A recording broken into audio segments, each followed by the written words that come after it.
Le lac de Montalbot dans la ville de Vigneux-sur-Seine en Essonne.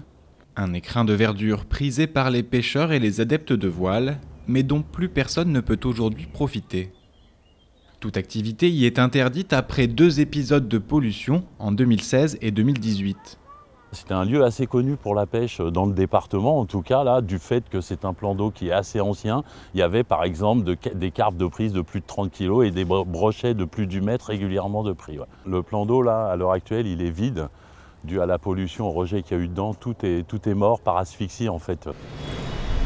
Lors des crues de la Seine en juin 2016 et janvier 2018, les pressions sont telles que 2 regards d'assainissement près du lac de Montalbot débordent et déversent des eaux usées. S'ensuivent 2 pollutions massives au nitrate et au phosphore.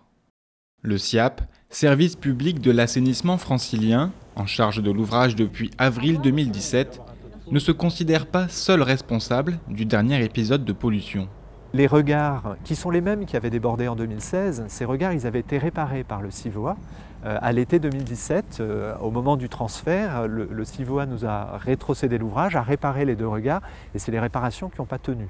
Donc les responsabilités sont partagées, l'infrastructure est clairement insuffisante.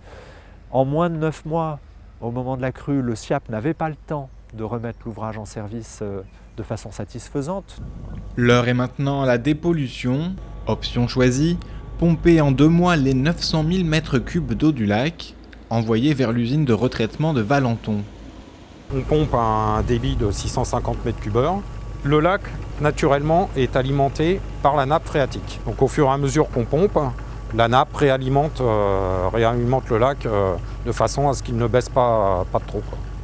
Un moyen de dépollution qui ne satisfait pas totalement les associations de pêche du département. La pollution, dans un premier temps, elle est mélangée aux eaux de surface et puis ensuite elle sédimente dans le fond du bassin. Et c'est ce qu'on a aujourd'hui comme souci, c'est que on a un fond en fait de bassin qui est complètement pollué. Quand on va arriver à des périodes un peu de température un peu plus chaude et en période donc estivale, on risque d'avoir un relargage de tous les éléments qui sont piégés dans les sédiments, à savoir le nitrate et le phosphore. Et une explosion en fait d'algues et de cyanobactéries qui vont poser sans doute des problèmes sanitaires importants. On aurait, nous, préféré travailler sur le fond du problème, c'est-à-dire une mise en assec du bassin, même si c'est quelque chose de conséquent. Des plaintes contre X ont été déposées de la part de la communauté d'agglomération et d'une association de pêcheurs. On estime qu'il faudra plus d'1 dizaine d'années pour que la vie se régénère dans le lac.